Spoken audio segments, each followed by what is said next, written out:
Today I was Googling private schools in the area just because it's really forcing us to take a hard look at all our options given the current situation we're in. So, what worries you the most? Potentially the lack of resources, or just it feels like with a private education they would have more extracurriculars, we have more choice, and potentially smaller class sizes. But I don't know. We haven't really done any of the tours yet because our 4-year-old wouldn't qualify for the kindergarten program yet, but it is something that makes you think twice about looking elsewhere.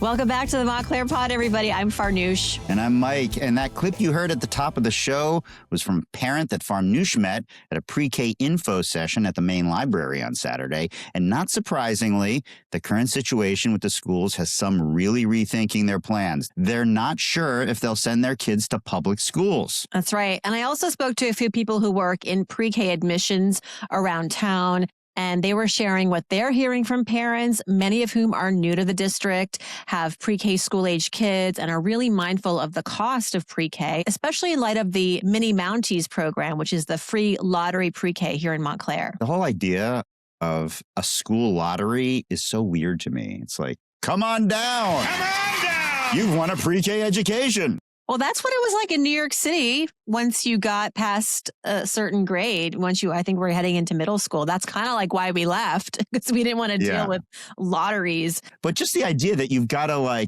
buy a lotto ticket to get pre-K, I mean, it's weird, right? I just wonder if they have this in other countries. Sorry, no education for you. You're staying home, toddler. I don't know.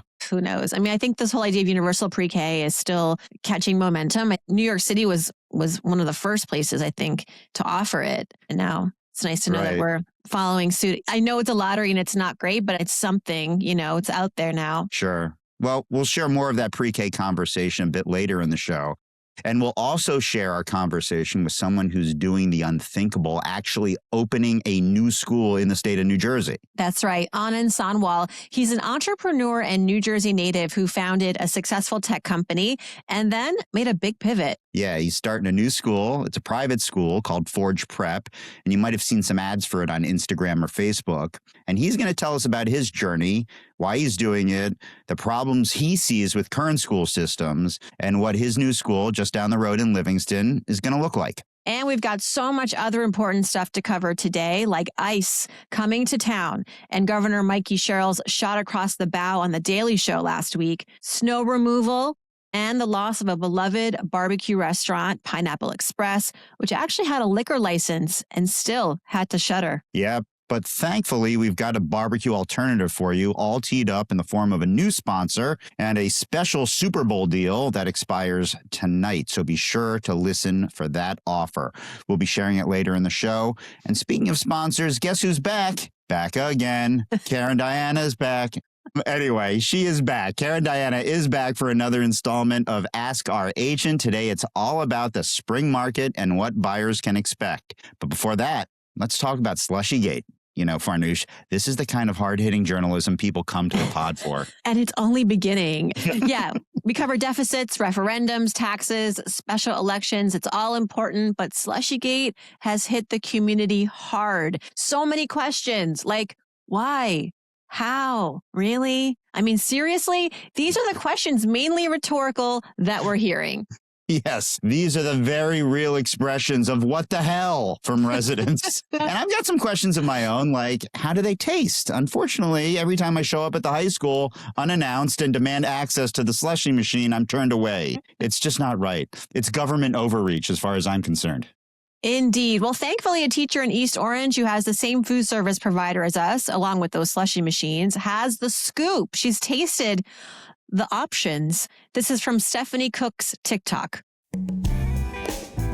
So my school recently added these little new slushie machines for the new year. All right, so first we have this one. I think it's pineapple mango, if I'm not mistaken, or mango. And this one is strawberry-ish, but I took a picture. I'll post the picture. I'll add the picture in. They were $2 each. Look at these. They're like really pretty small. It did say 100% fruit juice on it, so I don't know. They're 9-ounce cups, so we're going to see how they taste. I think I'm going to start with the pineapple mango one, or the yellow one, and we'll give it a taste. Okay, so here we go. Okay, so first reaction is a little sweet for me. I did expect it to be, I guess, more solid. It reminds me of the slushies back in the day, like with the little ice and everything like that. You definitely got a lot of ice and like a little juice. Let me give it a second try. It's not bad. It's actually not that sweet. It's not that bad. It's not that good either, but it's not that bad. But it's not that sweet. It's okay. It's all right. I wouldn't buy it again. All right, next I'm gonna go with the strawberry. Now the strawberry, maybe I have a little bit more confidence in because you see okay, some of it did melt, but maybe it's not as icy because it looks better. Let's see, let's give it a try. Terrible, 0 stars. It's very sweet. It's very sweet. I feel like my daughter might go for this one. And now that I know what it tastes like, I will tell her not to. This is much, much sweeter than the pineapple mango or whatever. I'll give it another shot. I can't even drink this. This is bad. One more time. No. But this is my opinion. This is not good at all. And this one was decent, I guess. Yeah. If I had to go back, if I was really, really hot and wanted something, I would definitely go with the pineapple mango, not the strawberry. And that's just my honest review. I mean, Seducto, you tried it. Try something else. I don't know. So that's the review. Thank you and big shout out to Stephanie Cook. Please give her a follow on TikTok. She is at Stephanie Cook. That's STEFANYCOOK on TikTok. We will link to that, of course, in our show notes. She's really going above and beyond for us, Mike. She's a teacher and a slushy reviewer. It's not easy. No, that's hard work. And, that really was a good review. You have to watch it both on our Instagram and YouTube. We're moving up in the world. Yeah, we're on YouTube now. Go YouTube. Stephanie actually winces when she tries the strawberry one. You have to see that. They're both pretty sweet, evidently. I know they're supposed to be 100% fruit juice, but I don't know if that means there's no added sugar or what that means. But the last thing you want is your kids going to class after lunch and having a sugar crash. Yeah, and not for nothing, but $2 for a small slushie seems steep, I think. When they really are small. In the videos, they're tiny, which is good. I don't want a huge, big gulp, but maybe $1 tops. Yeah, I'm with you. Or maybe they should be nothing free. Because they shouldn't be there at all, possibly. Yeah, for sure. There's a school of thought on that. I can get behind the walking taco, which is also happening, but I'm just not sure about the slushy thing. Although, who am I to talk? My high school lunch eating habits were unbelievably horrendous. There was actually a Shakey's Pizza. Do you guys know Shakey's Pizza? No. It was a DC thing. Anyway, Shakey's Pizza across the street from BCC High School had a all-you-can-eat buffet at lunch, and they had both pizza and fried chicken, and oh my God. there would be a pile of bones in front of me. So you would just nap from lunch beyond. I would, and then we would walk back, and we would do something called a lawn lay, where I would just lay down on somebody's lawn and fall asleep. Oh. Oh my God. That's when you knew it was lunchtime. I don't know how you continue to function, my friend. Yeah, me neither. Sorry, that was mean. Uncalled for. But why don't we transition now to your pre-K info session piece, and I'll try and forget my hurt feelings. All right, sounds good. So everybody, last Saturday, I headed down to the main library where there was a free pre-K fair for families looking to learn about the options for their little ones. But not surprisingly, the post-K options were also top of mind. Here's my dispatch. On a chilly weekend afternoon, the Montclair Public Library filled up fast. Parents pushing strollers, toddlers clutching snacks, admissions directors from more than a dozen preschools, all under one roof, answering big questions for very small kids. This was Montclair's preschool fair, serving families with children ages 2 to 4. And as I spoke with school leaders and parents, 3 priorities kept surfacing: flexibility, affordability, and choice. For example, at the Cooper School in Upper Montclair, flexibility is being designed straight into the school day. Formerly known as the Union Kong Nursery School, the program is rooted in the Reggio Emilia philosophy, a child-led approach that follows a kid's curiosity. Lynn Kulik is the school's director. She says for many families, the preschool decision comes down to one thing: hours. Now we know that extended day is important for some families. So we're going to do it till 5 o'clock, and you have different opportunities. So you can do a part day if you'd like to. You can do a little bit like a school day till 2:30, and you can do a thing till 5. But she says families aren't all asking for the same solution. Surprisingly, with the extended day, we also get the opposite. I have families that want a part-time day for their kids. I talk to many families here that want 2 or 3 or 4 days. So it's a little bit of both, and this balances it, and it keeps that ability to everybody do what they need for their own family. A few tables away, I met with the Watch On Cooperative Preschool, a parent-run co-op where families help in the classroom and take on board and community roles. That structure, says Director Christy Porter Johnson, keeps costs down and builds community fast, especially for families that are new to Montclair. Being a co-op, we're able to keep a slightly lower price point with parents helping out in the classroom. We also offer a lot of flexibility within our scheduling. For private preschools, you really have to constantly look at your program and see what families are needing and be willing to shift your program too based on that need. Have you shifted? We have. We've added aftercare. We've added full day options for our youngest children that come to our school as well. And we're seeing that is probably the biggest shift, that people are coming with their 2.5-year-olds and wanting them to stay a full day till 3 o'clock. More families where both parents are working full time, and even if they're working, commuting still to the city or working from home, they need childcare, as well as families that don't have a support system nearby geographically. Park Street Academy represents a different model altogether. It's an independent preschool that's been in Montclair for nearly 30 years, known for a more academically structured approach, still age appropriate, still play forward, but with clearer benchmarks. Sandy Weber is the school's business director. We know that a lot of families want purely play-based, which is terrific if that's what you want, but we have found that children are little sponges and they love learning if information is presented to them in a way that's age-appropriate, developmentally appropriate, and really fun. The goal, she says, isn't acceleration, it's assurance. We want them to go into kindergarten confident, and we all know kids have different personalities. Some children are very assertive, and they're willing to be in the front of the class, raising their hands, even if they don't know what they're talking about, which is great. We want the little shy kids who are hiding in the back and maybe are afraid to be noticed. All of these programs operate alongside Montclair's free public pre-K, known as the Mini Mounties program. It's lottery-based, and it's not guaranteed. The application for the 2026-2027 school year has already closed, but parents I spoke with at the fair said they weren't just thinking about next year, they were contemplating years ahead, especially with all that's in flux with the school district's budget. Even today I was Googling private schools in the area just because it's really forcing us to take a hard look at all our options given the current situation we're in. Patricia Enrique is a mom with 2 young children, one enrolled in Montclair's public pre-K program, the other just starting the preschool search.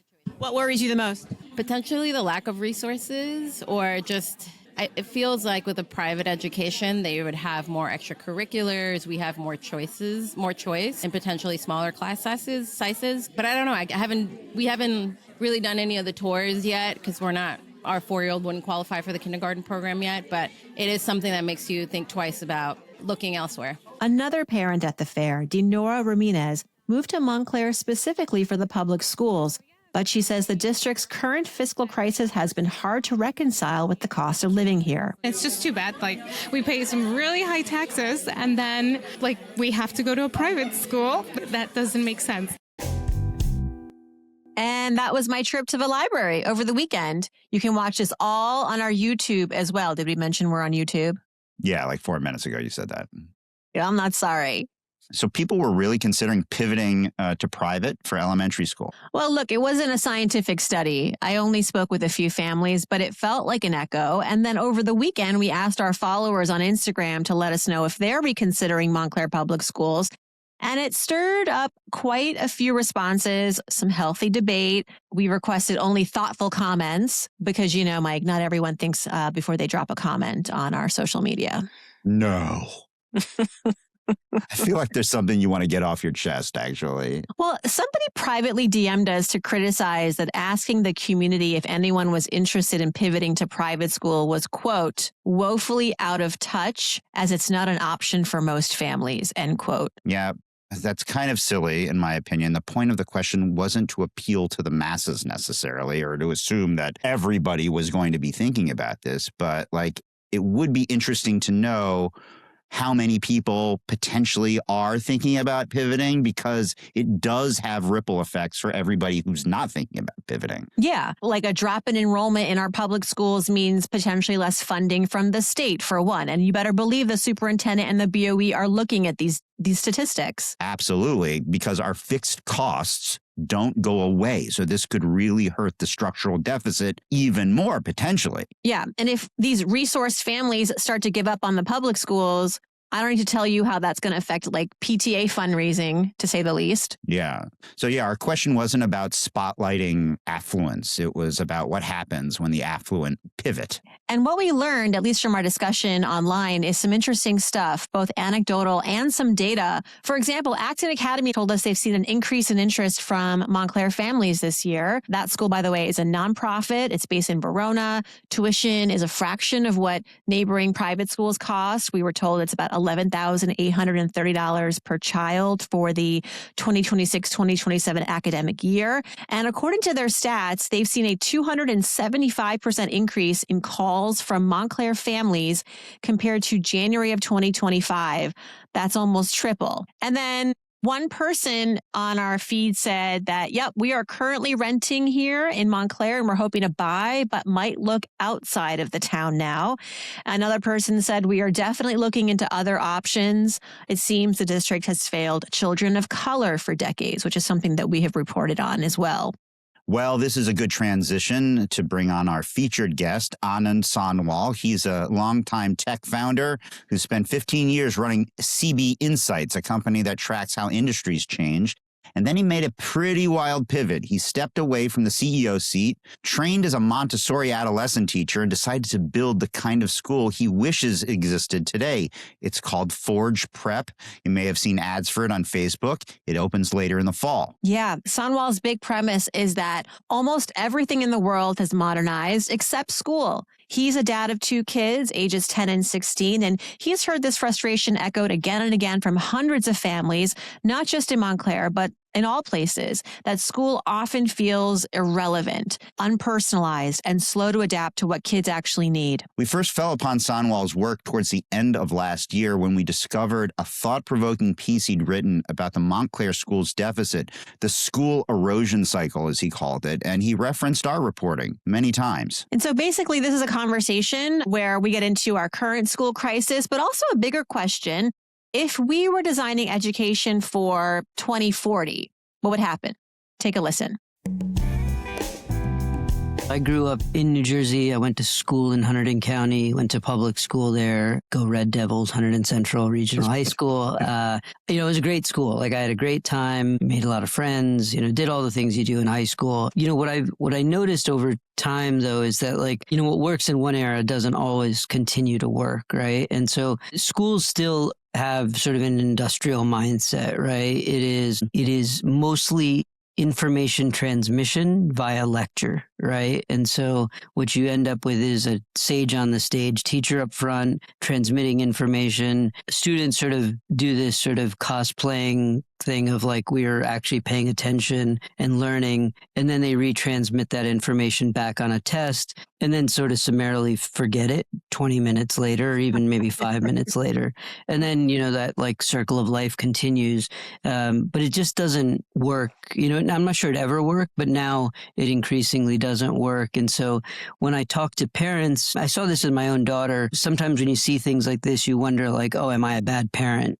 Right? Am I the problem? Are we the problem? Is my daughter not normal or something weird, And so it's this weird reflex that I think we have where we actually put all of the accountability on the kid and on us and actually tend not to look at the school. And so then I went and talked to, now it's probably approaching 300 families, just about what's their experience in schools, just to see if we were an outlier here. And everybody was sort of dissatisfied, It's like what's that old adage? Like, unhappy families are all unhappy in different ways. So everybody was dissatisfied for different reasons, but there was pretty broad dissatisfaction with schools. I think, it comes down to a few things. I think a big theme is relevance of education. We're still mostly teaching trivia. Here's some battles of the Civil War, and mitochondria is the powerhouse of the cell. Both parents and students have no clear line of sight to how that's valuable. You have a model where teachers have 25, 50 students across multiple classes, so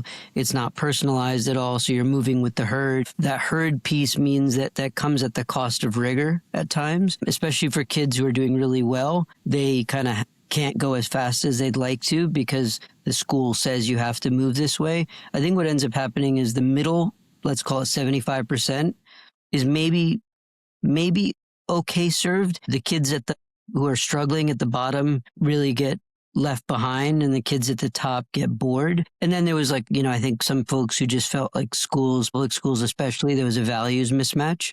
And so, the model of transmitting information via lecture, really overemphasizing what people will call analytical intelligence and not putting any value on practical intelligence or creative intelligence, I think is something that now is coming to pass. And and so I think, there's sort of it's just a model that has not changed in any dramatic way in 100 years. And now I think we're seeing what the impacts of that are. Yeah. And it's 100 years of inertia of doing it the same way, right? And so in your business at CB Insights, you had great data to share with businesses, and I'm sure you were in touch with that kind of inertia in the business world as well, and probably have some experience in terms of how difficult it is to get a business that's maybe only been around 10 years to kind of switch gears. How hard is it going to be to reform our educational system? And you talk about that in terms of your own experience as well as just broadly what you're observing. Yeah, I think the thing with the education system is there's an inherent amount of rigidity built in on multiple levels. There's financial rigidity, staffing rigidity, curriculum rigidity. Everything is really, really sclerotic. And so it's very, very difficult to change. And so it doesn't mean that it can't be changed, but it requires sort of a very entrepreneurial, somebody who's willing to go against a lot of entrenched forces. I think when you dig into what's happening in our public education system, there's that adage by Charlie Munger, show me the incentives and I'll show you the outcomes. Our school system is the case study on that, right? When you make funding driven by certain things, whether it's student enrollment, or I talked to a teacher yesterday who works in the inner city. He said that they get more funding if students take AP history classes. And he was saying, but my kids aren't ready for it, but I have to put them in because we get more funding. So it's a vicious cycle where kids go into AP classes completely unprepared. They can't even really comprehend the text because their reading level's not there. They struggle through this, fail the test, so they feel even more dejected and feel even less capable. But it's all done from this sort of perverse funding formula. So I think if you dig into anything within our education system, at the root it's all incentive based. Sometimes we'll dress it up with other things that we think, sound better. But at the end of the day, everything is driven off of funding. And I think until you change the incentives, it's very hard to change the system. And so the bad systems kind of that accelerates their demise, and good systems, hopefully, if they can avoid, because again, I'm painting with a very broad brush, there are very good public education systems. If they can avoid some of the pitfalls that have befallen some of these systems that are in trouble, then they can continue to prosper. But if they don't, then they also are subject to the same sort of challenges. But yeah, incentives is what drives everything in public education. And I'd say most of those incentives today are not about educating young people. They're about procuring more funding. You have this case study, sort of how we found you, actually. You wrote a case study on Montclair's $20 million deficit, describing it as a school erosion cycle. So for our listeners who are seeing program cuts and teacher layoffs. We just got back to school in January to over 100 cuts in across the school administration. A lot of those were in our classrooms. What is the inflection point, you think, where a district like Montclair becomes unable to save itself, you think? So I don't think I have like a very clear view of that, right? I think the thing that I tried to do in that piece was just look at schools that have had similar shocks, we'll call it. Not always a budget deficit, but some sort of like dramatic decline in enrollment or something else. How long does it take them to get out of that kind of erosion cycle that they find themselves in?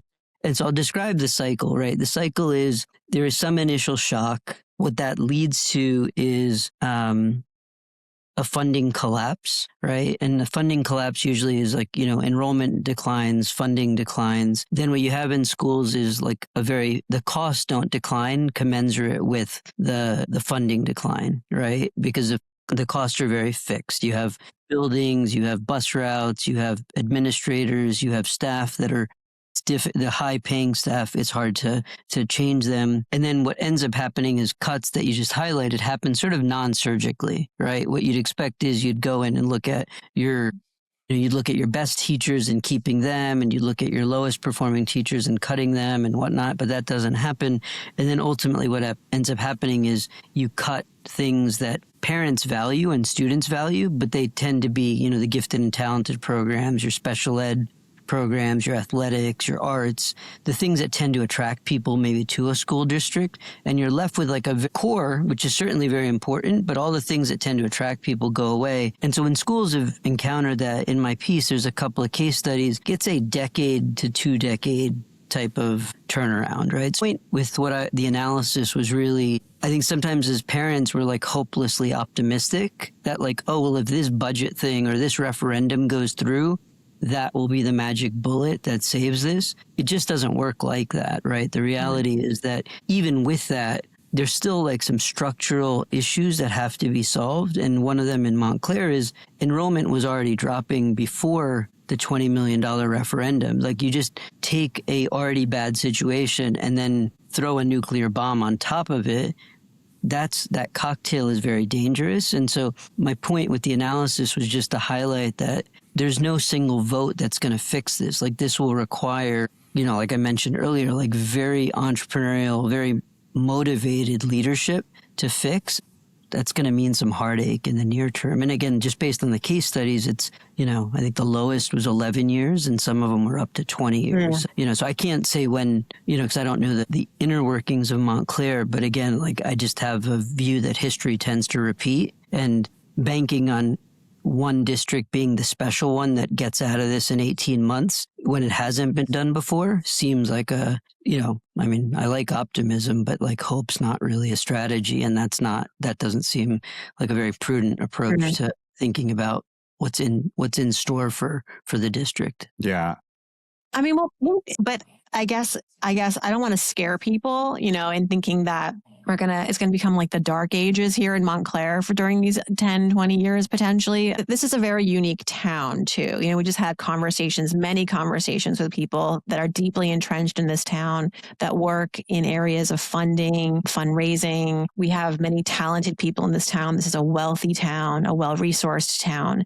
Unlike a lot of other, even neighboring towns in Essex County and at large that have gone through fiscal crises like ours, where the hope and the evidence shows that we can come together as a community to fill a lot of gaps for a lot of the extracurriculars, the magnetic things that attract people to this town. I'm not trying to make this Pollyanna, but I do think that there is an aspect of Montclair that it's not going to accelerate the turnaround, but I think it's going to we're different in that way. And I think that it might help to carry us through this decade of difficulty in a way that will be a little bit less treacherous. And, I just want to put that out there that, that we have that at least going for us. There's certainly, like in any analysis, there's sort of these like idiosyncratic things that an analysis can't, doesn't really necessarily consider, right? And so like if the culture of the town is one that rallies in these types of situations, the thing I'd say is that I think as a parent, your child's education is your top investment you ever make. It comes above your house, above your car, above anything else, right? And you have 5 years to wait, right? Like, I think that's the question that I think is important, right? Is like that Montclair might rally as a community and turn this around, but there's a fair amount of uncertainty, and so I was really speaking, I think, to parents, right? Because I don't really, and the policy people do what they want. And, I don't live in Montclair. And so I don't have that sort of inner knowledge. But as a parent, do you have, I'd say you don't have even, I think even 2 years, like, we saw like a shock like COVID, a couple of years of bad education or bad circumstances has like downstream. I mean, we still are talking about the COVID shock, right? Mm-hmm. And obviously this isn't that, but what I'm just highlighting is that even a year or two of detrimental kind of educational experience has downstream impacts, which are really significant. And so as a parent, I think it's just like, my goal with the analysis was just like really to try to say, go in with your eyes open. Because I think sometimes there's like these, I get a lot of pushback saying like, well, hey, this is anti-public schools. And I'm like, absolutely not. Like, I'm a product of public schools, but like, I'm very pro-kid. Right. And like, I think it's very important that like they get the absolute best education that they can get. And they're not ultimately the deciders of that. The parents are. And so this was really trying to speak to parents just to say like, hey, listen, just know what you're potentially getting yourself into. And if things turn around quicker, that's fantastic. But go in with your eyes open and look for the signs of that turnaround. And if you don't see it, then start thinking about what you're going to do, because I think it is a really big decision that we all have to make. Yeah, fair. Yeah, and just one other thing is that in Montclair, we are mandated to desegregate in our public schools, which inherently creates a responsibility in this town to do some things, right? To invest in certain areas and invest in certain ways, which contributes to a quality of education that I don't think you'll find mirrored in other school districts, which does then create an experience that will attract certain families to this town and has for generations. So I'll just say that too. That's not going to go away. And again, that will happen in tandem to a lot of struggle for many years as we get out of this debt. But I think, that's what we're weighing. That's the balance, right? And I don't think anyone who goes to school in Montclair believes that we are getting like, even before this debt crisis, thought we were getting like some sort of blue ribbon education here. We've talked about that here. It wasn't like before this debt crisis, we thought we were getting like some kind of like magnetic, ironically speaking, education. Yeah. But I understand what you're saying, Anand. I definitely agree. Like, this is going to be a hard pivot for a lot of families, especially the new ones coming to Montclair, who were sold a bill of goods, right? Yeah. And perhaps that will not be delivered to some extent. Sure. Yeah. I want to ask, like, a lot of people are quick to say this is kind of an issue of competence. Like, if we just had a more competent administration at the district or at the school level, like, they're very quick to be like, these people just don't know what they're doing, which I think is kind of an oversimplification and ignores a lot of the structural challenges. Not that there aren't specific issues of competence. I'd like you to kind of consider that along with what it takes to do kind of what you've done with Forge, like what it requires to really reinvent a system, whether it's done, over a course of a couple years like you, or like over a period of time, which I imagine will be required here. It's not like we can just build a new parallel school system in Montclair while running the old one and somehow like switch to the new website the way you would when you build a new website while you've still got the old one running. Right. So talk a little bit about that.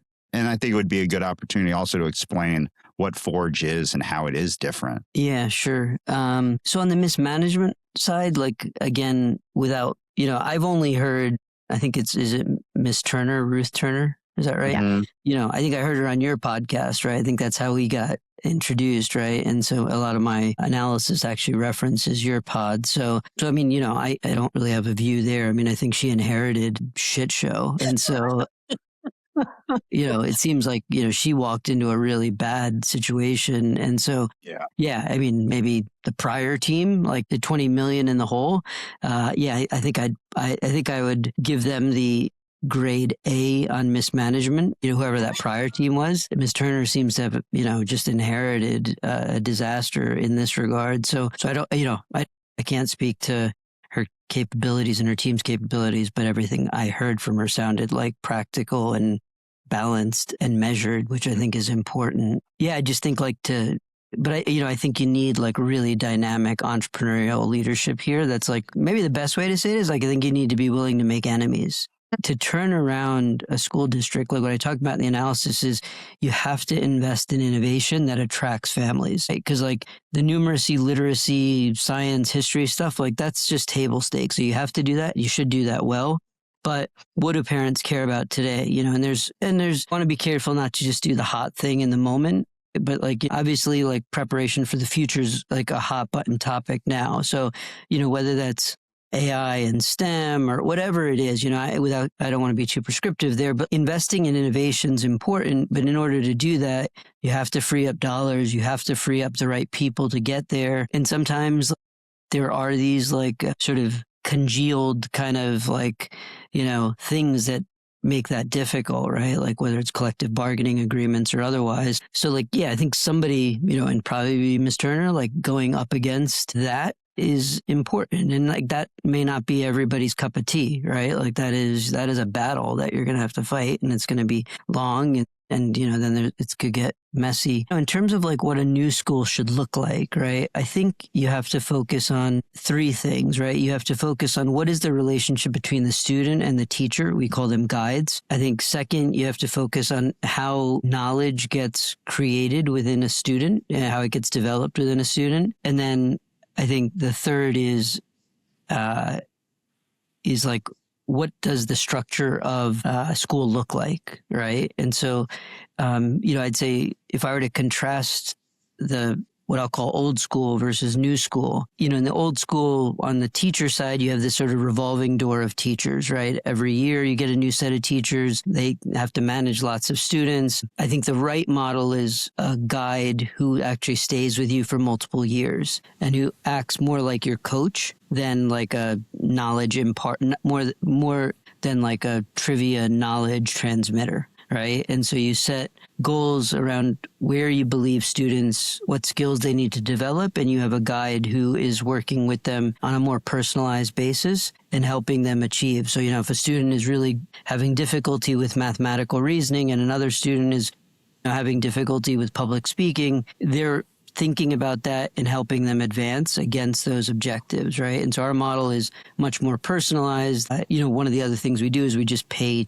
teachers or our guides better, right? I think of teaching as a role that's, they're like nation builders, right?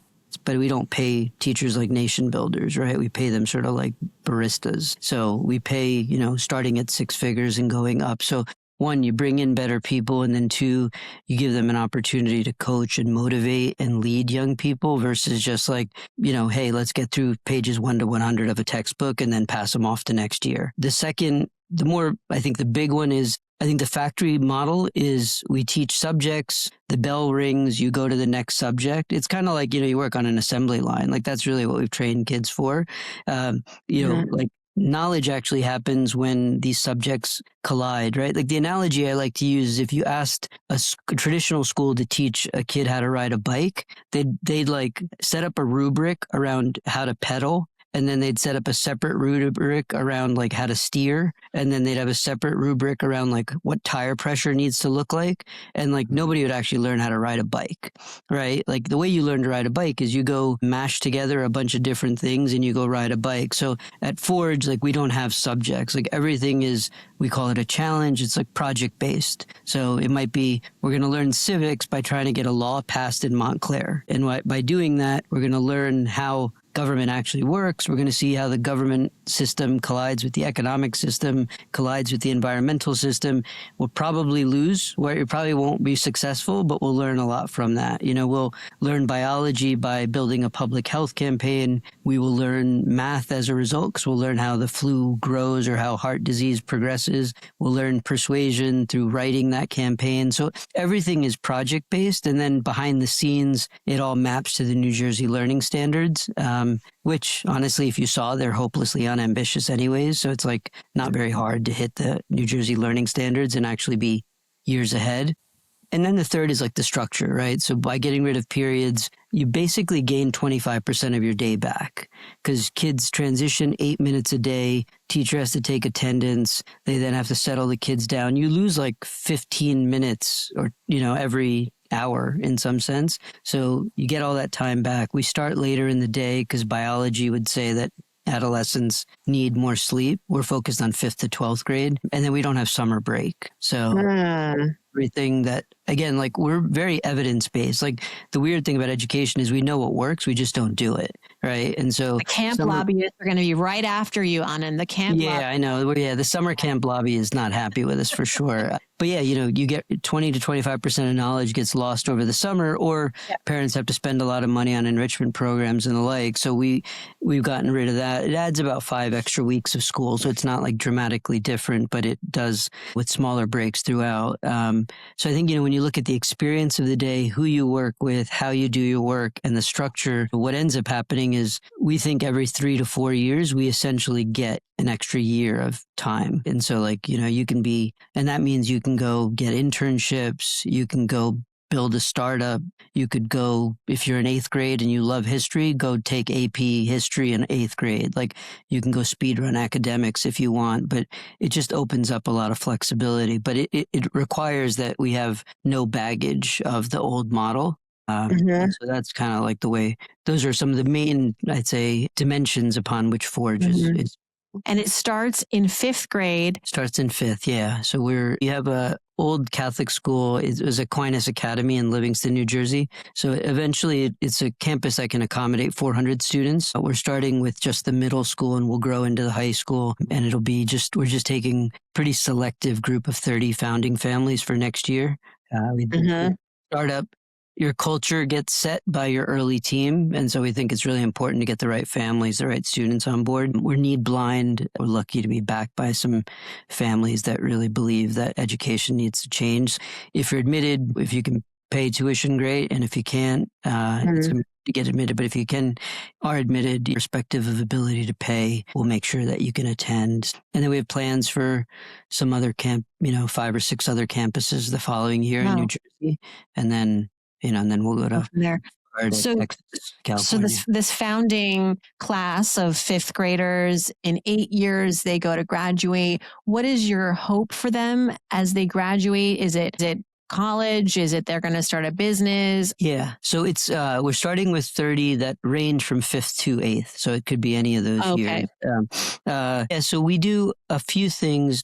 When they graduate with what we call our proof transcript, which is like proof of your capability, right? And so I think that's increasingly important, because I think I just saw like a UCLA study, 84% of kids going to college right now have an A grade point average, right? So effectively grades have become meaningless, right? Because of grade inflation and all the sort of problems there. And so they graduate with sort of like real capability as evidenced through these projects. We think that makes them incredibly marketable to universities. So I think that's one avenue that remains open. They can go to the workforce. The other thing that we do is for those that want to, kind of the way high school kids go pro in sports, if they want to go pro in business, we invest $200,000 in their company that they're starting. So I think the investment is obviously could be compelling to a young person. I think for a parent, even if there's students going to college, I think the point here is like you won't find a single school in the U.S. secondary college that's willing to invest $200K in their grads, because like they have that belief in the model. And so I think like this was partly just to showcase like that we have that belief in the model. And like, our students, I think, will be really good at the numeracy, literacy, and all the historical and scientific understanding. I think what they really leave with is like, we want them to be high agency, high adaptability, high resilience, high creativity, right? And like have an identity as a problem solver. And I think in the AI age, especially, which is coming, like doing these things that are fashionable in the moment, like everybody become a developer. And now you see like developers have crazy high unemployment rates. I think that's a bad strategy to try to pick a school based on like what job it will prepare you for, because we just don't know what jobs will exist in 5, 6, 8 years. But I think if you're a problem solver, that is like a skill that doesn't go out of style. And so that's really what we are trying to help them build, is an identity of like, throw me into any situation and I will get it done, whether it's passing a law, whether it's building a public health campaign, whether it's building my startup. Like that's what we're trying to instill in them. Fundamental underlying belief is we chronically underestimate young people. I think we like, you look back at like who signed the Declaration of Independence, like there were some like just above teenagers who signed the Declaration of Independence. And now like, we worry about all this nonsense, right? And so I think our belief is that they can create things of immense value, not when they're 25, but when they're 12 years old. So that's like the underlying hypothesis that we have. Can you tell us how many Montclair families have applied to Forge Prep? I will say there's been a lot of Montclair families that I've had conversations with. I think, obviously like this type of tumult that's happening does that. And I think in general, I'd say like, even in townships where the public schools are very healthy and solid, I think there's like a general, even if it's not discontent, there's a general view that we need something different. So we're seeing sort of a lot of interest from everywhere. But I think these type of shocks certainly get people to peak up a little bit more. And so, Montclair middle schoolers, rising 5th to 8th graders, certainly have been a lot of conversations. Yeah. So we'll see what happens ultimately in terms of who we extend offers to. But it's been, I honestly learned about the travails of Montclair through those conversations, because they'd always lead with like, oh, I'm sure you've heard what's going on in Montclair. And I'm like, I have no idea what you're talking about. And then I went and researched it and I was like, oh, wow, like there's something here. And then I wanted, like the data geek in me wanted to go and understand it in a bit more detail. Well, I will just say my son's in the 6th grade and the middle school's here. Our middle schools, as part of our magnet system, they have a house system. So we have a similar concept here in the sense that the kids in middle school, they stay with their house all 3 years in middle school. They have the same teachers. There is that sort of guideness that you're talking about. Yeah, that's great. So we do have that, and it's one of the things that we really appreciate here in our school district as well. I was just so blown away by like the potential that you guys would invest in like startups for these kids. And I love that idea, first of all. But beyond that, talk a little bit about the unit economics of what you're building versus the public system. And I don't know off the top of my head what we spend per kid, and I don't know what you spend per kid, but you probably have a better frame of reference for those two things. Can you talk a little bit about like how the unit economics of schools is currently working and how you've navigated that in terms of building something that obviously you want to scale? Yeah. So, the two biggest costs in a school are your real estate and your staff. Real estate, it's hard to get around, right? Unless you do like virtual school. And I've not seen anything that says cognitively or developmentally especially for adolescents, and I don't think for elementary either, that virtual school is appropriate, right? So that would, if you did virtual school, you get rid of the real estate piece, but I would say like, I don't think that works. So real estate, it kind of is what it is in New Jersey, right? Like there's not bargains anywhere, really. So, on the staffing side, our belief is that we can invest more in teachers because we'll have a very light administrative layer. I know that's very different than most schools where the administrative layer in some areas is actually bigger than the teaching staff, and so our view is actually that the frontline education needs to be more human, but we can use technology and AI on the back end to do a lot of the administrative work. So I think we have some cost advantages there, right? I would say in this first cohort, we are certainly an expensive school per student, right? Our models, kind of like if you looked at like what a Tesla used to cost and what it costs now, right? Like our models suggest if we continue to invest and get leverage on the administrative side and then can, do some other things that we think are pretty powerful, we will have like dramatic lower cost per student than like what public schools cost per student. And so like for us to scale, that's very important to us, right? Is to get the cost per student. And I think I don't know what New Jersey's is offhand, but California, I saw around $25K.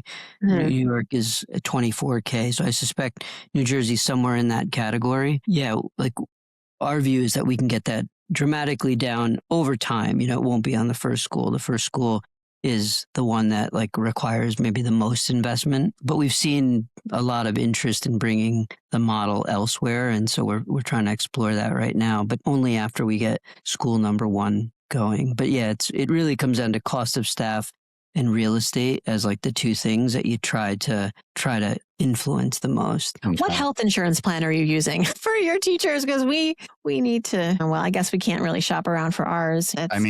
The union state health insurance, group for municipalities and for teachers has gone up dramatically. 40%. People are dropping it. So like the fewer people that are in it, the more expensive it is for the people that are left. It's, broken. It's just like another perverse outcome of a government mandated monopoly. Right? Like public education systems are that. And so like you can just do all sorts of things that are untoward and that are, unnatural because they're the only game in town, right? And so you can charge a lot for insurance or do all sorts of other things that you just couldn't do if there were like market forces at play. So I think that's probably, another sort of data point and evidence of that for sure. You heard this from so many other people too, like even just buses. There's one bus company, can't negotiate with one bus company. And that's why there's not anyone else to train. That's why there's no one else to manage the bus. It's like, and it is like the weather at that point. It just happens. And you just have to like hope that you have an umbrella. And if you don't, you're just going to get wet. And that's it. Yeah. Yeah. No one's willing to say, you know what, we'll build some, like, you need an entrepreneur to be like, I'm going to start my own fleet of buses. I'm going to like learn how to build a bus. I'm going to raise money to buy a fleet of buses.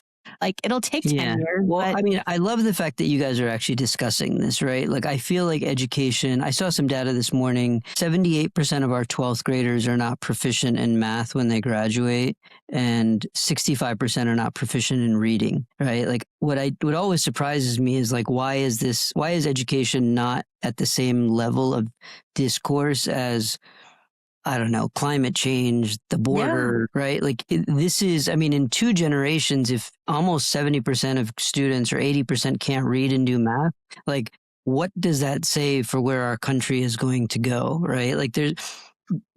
where it is now. We've been underinvesting, arguably, or just doing it poorly for a couple generations already. Yeah, well, we invest a lot. I think that's we invest a lot. We invest a lot. It just doesn't work, right? And so I think same with healthcare, I suppose. We spend a lot on healthcare for poor results. Yeah. So I think for folks listening, I think whether you're in Montclair or elsewhere, just like ring the 5-alarm fire on education, right? And I think like what you guys highlight this data, it's the $10 million bus route or whatever, like that's just very hidden from everybody, right? And I think just the fact that you're putting sunlight on it is incredibly valuable because I think like when people hear that, maybe a couple people will poke around a little bit and figure out what's going on and push for change. Cause like, that's like, there's, that doesn't sound rational in any way. Right. And you could, maybe it's just on the spectrum, it's like stupidity or it's corruption. And it's somewhere in that spectrum, like, putting sunlight on it that you guys are doing, I think is incredibly valuable. We'll try to build schools and I think educate, we say educate kids for 2040, not 1940. So that's kind of what we're trying to do right now. And yeah, I think kids should love Sunday night should be a time that kids are excited for Monday. Too often they're like, I got to go memorize a bunch of nonsense, right? That's sort of like their belief. And hopefully we can change that. Such an interesting approach. And it really makes you wish that our public schools could take this kind of blank slate approach. Yeah. Bureaucracy for one. One thing that really stayed with me from that conversation, well, a couple of things. One is we treat education like it's the weather, like it just happens and we just have to react to it. We can't control it. And then the other is that in order to really make change and progress, and he was speaking specifically to, say, Superintendent Ruth Turner, who is new to our district and has been handed quite the job, that you have to be willing to piss people off, not intentionally, of course, but that it's part of the job. And I think that's Ruth Turner understands this very well based on our conversations. From the very first interview we had with her, she was like, I recognize that my predecessors worked very hard to make friends with everybody. And as a result, when you try to please everybody, you end up with a bloated budget. Mm-hmm. And things get kicked down the lane. Problems don't get solved. And you get to a point where we are in today, partially, where we have all this fiscal debt. So I hope that we do have this renegade in our district, as he suggests we need, but it's easier said than done.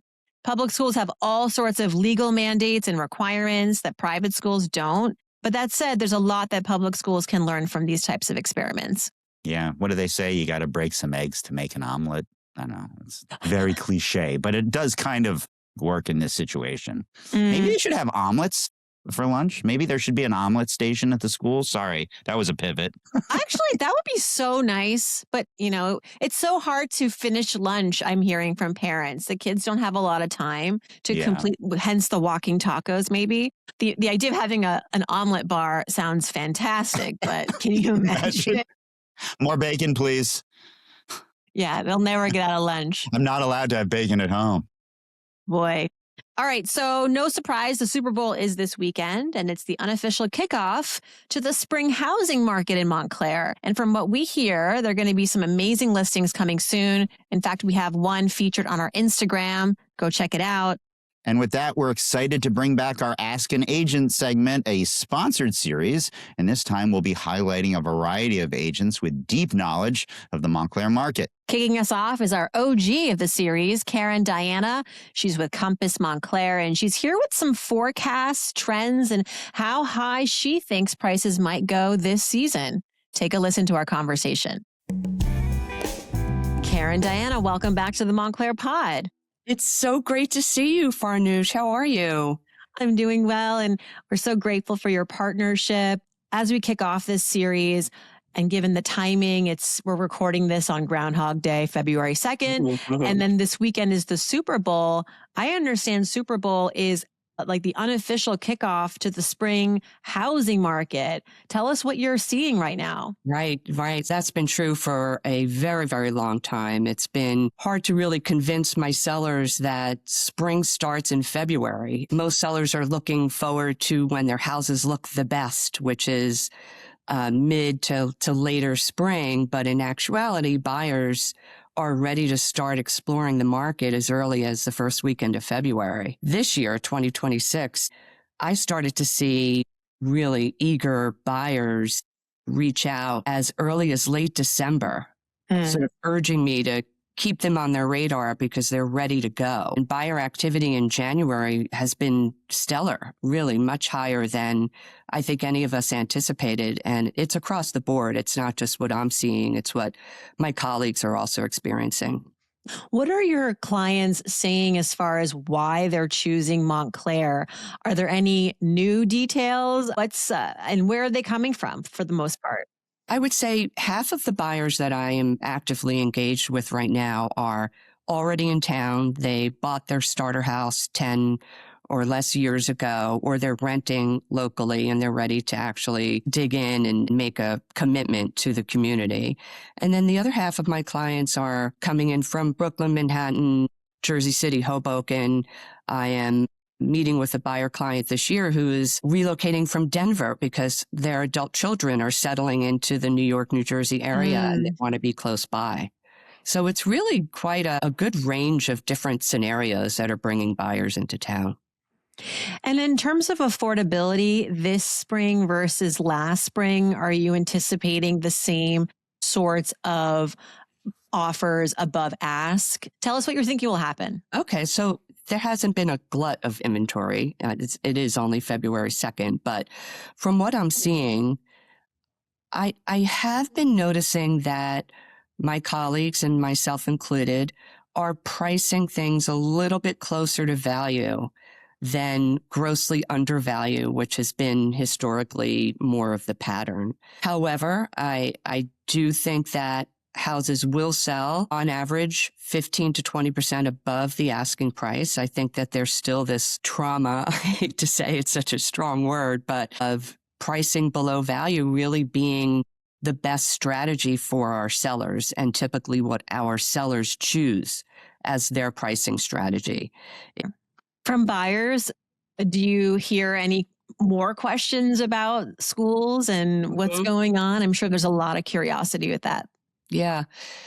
Frankly, I really don't. Not at this point. Buyers that are completely entrenched in the Montclair community are choosing to stay in the community. I don't see a lot of flight out of town. I would say that incoming buyers to Montclair that maybe don't have that foundation of understanding of what's going on with the school district, I will certainly be making them aware of it. I want them to be fully informed before they make a decision as big as buying a house in town. But I can't really say that I see any real hard evidence of buyers avoiding the township. That's always encouraging. It's easy to forget that despite the financial issues that the district is having, it's still a very highly ranked and efficient, somewhat school system in that kids are getting really good educations here in and outside of the classroom, which I think is something to not be undervalued. Well, Karen, it's always great to have you on the show. We look forward to more of your advice throughout the year. You're welcome. Thanks, Farnoosh. Thanks to Karen for joining us. You can learn more about her team at thehomecollectivenj.com. She's got a beautiful listing right now on our Instagram. Check it out. Okay, let's get into some news.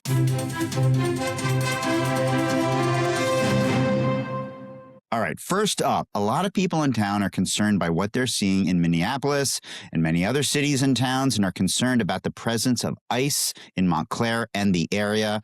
And we know they're here. Yes. And our governor and neighbor, Mikey Sherrill, made some news last week when she went on The Daily Show. Desi Leidig was hosting and just fawned over her. I don't think we fawned when she was on with us. Do you? No, I don't think we did. I mean, we were excited to have her and we weren't jerks or anything, but we weren't cheerleading or fawning or anything like that. I think we asked some pretty decent questions, one of which unexpectedly led to some news. Yeah, it went viral when Cheryl talked about wanting a fiscal auditor or monitor, or she wasn't quite sure the difference. But she basically wanted someone looking at our books and to help try and figure out what the heck happened and what to do. And she was very forceful about that opinion. She was like, we were really like, whoa, for the first time in a while, taking a stance, a real, true, hard stance. For sure. I wonder if she still feels that way. We should go down to the mansion and get a tour and ask her all those questions, again, and see how she's doing. And, she did promise to have us down. Yeah, absolutely. We should definitely do that. But in the meantime, she went viral again last week after that Daily Show appearance, where she said that she was going to be standing up a new site where citizens can report ICE sightings. Listen to that clip. She starts off by talking about the killing of Alex Preddy in Minneapolis.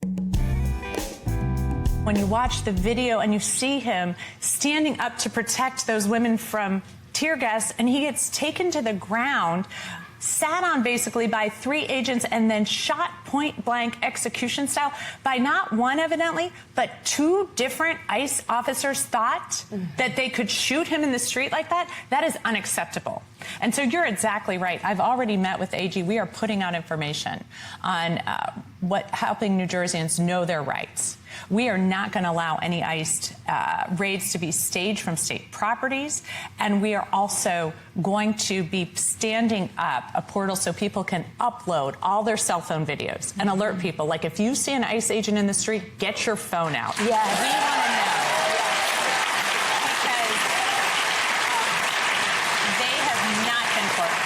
They will pick people up. They will not tell us who they are. Right. They will not tell us if they're here legally. They won't check. They'll pick up American citizens. They picked up a 5-year-old child.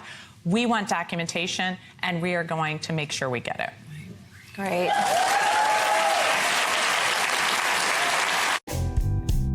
So that's pretty serious. The state is creating a platform where people can essentially report and upload video to alert people where ICE is. Yeah, it's kind of the state government versus the federal government. And we're going to need to probably get a constitutional lawyer on the show to explain this one to us. Well, similar things happened during the civil rights movement in the sense that the feds were in conflict with the states like Eisenhower, Kennedy, and Johnson, either federalized the guard or actually sent troops to southern states. Yeah, well, if and when they do stand up this platform, it will be interesting to see what goes on there because people are already kind of doing this informally on Reddit and social media. They're posting stuff like when they see ICE, they're putting warnings out there. And there have been reports of ICE in and around Montclair for a while now on Pine Street, at a CVS, in Bloomfield, Verona, West Orange. And actually someone reached out to us really recently and said that they think, although they weren't sure, they think they spotted ICE near Tony's Kitchen over the weekend. And so we did reach out to the police department to see if that was the case. And in general, just what the police department is thinking, doing, with the fact that we know ICE is around. Right. And, some of these reports actually come with actual media citations, but some are just like pictures and, look at what I saw. Very hard to fact check this. I imagine there are false positives from time to time. Social media is not perfect. It's not always the truth either, especially now with AI. And that's a good point, because when you think about what this is, it's basically counterintelligence work, undermining the opponent's mission. But two can play at that game because you could also have ICE planting information on these platforms to misdirect people. Counterintelligence, essentially. Oh, my God. So the state could unwittingly be getting into the counterintelligence game. Not to mention, what are the chances that the administration sues and the Supreme Court hears this? Yeah, I could see that happening. And I would bet that this court sides with Trump on this one. And actually, Homeland Security has responded to Cheryl's Daily Show interview saying New Jersey will be less safe as a direct result of these policies. When politicians bar local law enforcement from working with us, this is when we have to have a more visible presence so that we can find and apprehend the criminals let out of jails and back into the communities. Whew, well, that was a very heavy local news item. Yeah. Let's move on to snow removal. Yay. This one's important. For the next 2 weeks, on Monday, Tuesday, and Wednesday, there will be no overnight street parking allowed anywhere in town, starting at 10 p.m. until 6 a.m. This is so the town can remove all the snow. Yikes. So what do people do who park overnight on the streets? Well, there will be free overnight parking in all the municipal lots and the school parking lots on these days, but you have to remove your car by 6 a.m. the next day. Fun times.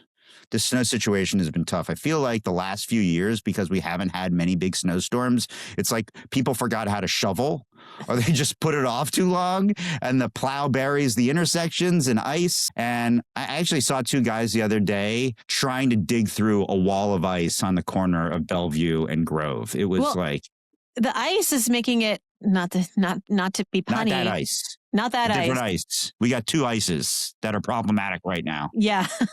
The former being more problematic. But this ice that we're talking about is really what's making this particular snowfall and this snow season really, really challenging and dangerous and really dangerous. And we're seeing, we were complaining about having that Monday off last week, but our cousin in Pennsylvania didn't go to school for a week and they're doing remote school. But it's like, we got to remember, we're not the only ones suffering through this. And the town is doing its best to clear and cart away the snow for the 90 miles of roadway. 90! Did you know that in Montclair? Know it now. Councilwoman Susan Shin Anderson has a really good post about all of this. We're going to link to that in our show notes. And, you know, New York has this whole system where they melt the snow in hot tubs and then it goes into the sewer. I heard that on Brian Lair or something, which is kind of cool. I think I saw that one year, or maybe it wasn't the ice. It was just the snow. They just like plow the snow into the Hudson. But I want a snow hot tub. Why can't we get those here? Add it to the list. Finally, sad news for BBQ lovers. Pineapple Express Barbecue is no more. The principal owner, Damon Wise, made the announcement on Instagram last week, and they hosted a final meal on Saturday. This is tragic. They had great food, they had a great bar, great music, and it always seemed packed to me. They were on a fried chicken tour last year. That's right. Solid chicken. Everything there was really tasty. Well, in his Instagram post, Wise said that, quote, running a restaurant is brutal right now. He said that costs are just soaring. Vendors are pursuing aggressive collection tactics, which I guess means they're unpaid bills. Software like Toast got more expensive. Toast is that restaurant payment processor company. He also said that people are drinking less. He noted that paid parking isn't helping. And he even blamed the school budget deficit. Which I didn't really understand the impact of that. Like, I mean, honestly, shouldn't that be helping his business? Like, people are drinking and gorging themselves on delicious ribs to dull the deficit pain. That does make sense. But seriously, he also said that the weather was a problem. The immigration crackdown has a disproportionate impact on the restaurant business, though he didn't say whether he had personally lost employees because of that. But he did say his costs have tripled. Wow, triple. Okay, well, it makes you feel like if they can't make it, then who can? They had a liquor license. I know people were doing dry January, but still. We don't know the whole story. Any number of things could be going on that aren't in that Instagram post. We're all human beings with complex lives, but the restaurant business is a tough one for a million reasons. But I'm going to miss that place. It was great. And we never got to play a gig there. Bard never got to play a gig there, which is such a bummer. How quickly do you think a new place is going to open up? You want to bet on it? I don't know. I mean, that spot, it's a big spot, you know, and I don't know what it costs to rent there, but I imagine it's not cheap. You know what would be awesome? A food hall. A bunch of different vendors. Yeah. That would be smart. You know, because they've got that de-risk a little bit. De-risk, get all those outdoor spaces. If you've got something really delicious, but you don't want to open up a restaurant because that takes on a lot of overhead, maybe you could get, I mean, they sort of have that at Lackawanna with those small businesses in that alleyway in there where it's all these pop-up shops and they're paying lower rent than they would if they had a retail property, say on Bloomfield Avenue. All right, that's the new news. But before we get to the one big thing, we have a new sponsor and we promise we didn't plan it this way, but it's for barbecue. So we're saying goodbye to one place and hello to another. That's right. We're happy to share that we've partnered with Pendragon Smokehouse, which I'm telling you is putting out some of the best barbecue in the area. And they're doing a special Super Bowl meal, ribs and chili. There are 4 types of ribs. They have Penn's Original Smokehouse, which is a little spicy, Dragon's Breath, which is more spicy, and then the Hungarian, which is a new one that I'm very excited to try. Plus, they have Dragon's Breath chili. Minimum order is $100. And if you use the code Montclair-pod, you get 10% off. But you got to run. The cutoff time for ordering is tonight, Thursday, February 5th at 10 p.m. And they deliver both to Montclair and Glen Ridge. And head over to our Instagram if you want to get a look at those ribs. We'll also put a link to all of this in our show notes. All right, let's get to the one big thing.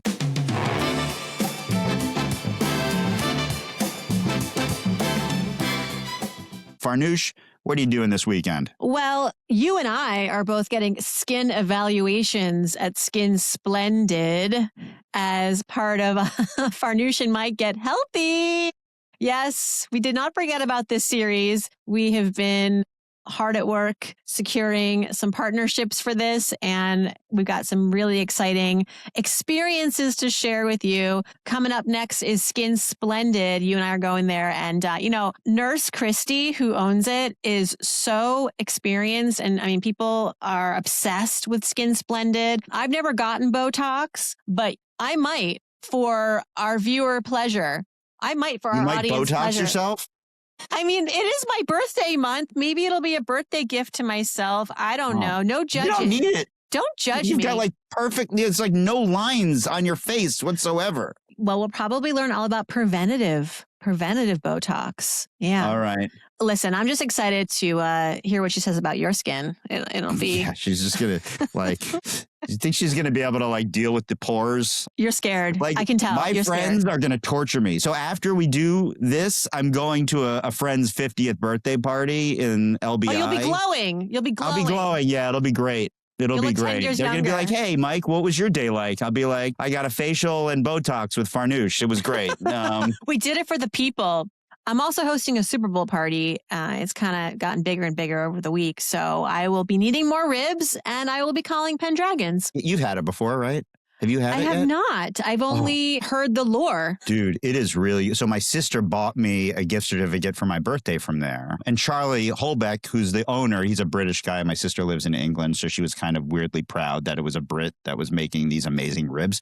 His ribs really are next level. And that's not just because he's a sponsor now. They are really, really, really good. So I'm excited for that. I might make wings myself and bring them over. I have this gluten-free wing recipe that I do, but they're nice and crispy. And so I might do that. Good. We're going to need as much food as possible. Sure. I'm really worried about this. Are you? A little bit. Only because now you're coming. I've got two. I've got yours, and then I think we're doing something.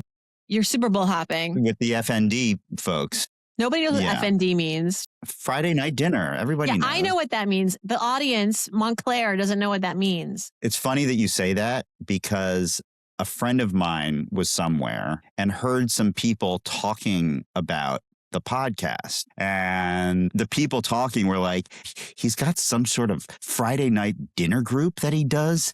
What's the deal with that? So it's like, it's a hot ticket, evidently. Maybe we should start a Montclair Pod Friday night dinner. Ooh, I like it. FND, MPFND. We support the restaurants. We go out. We sell tickets to this. We get to meet the community.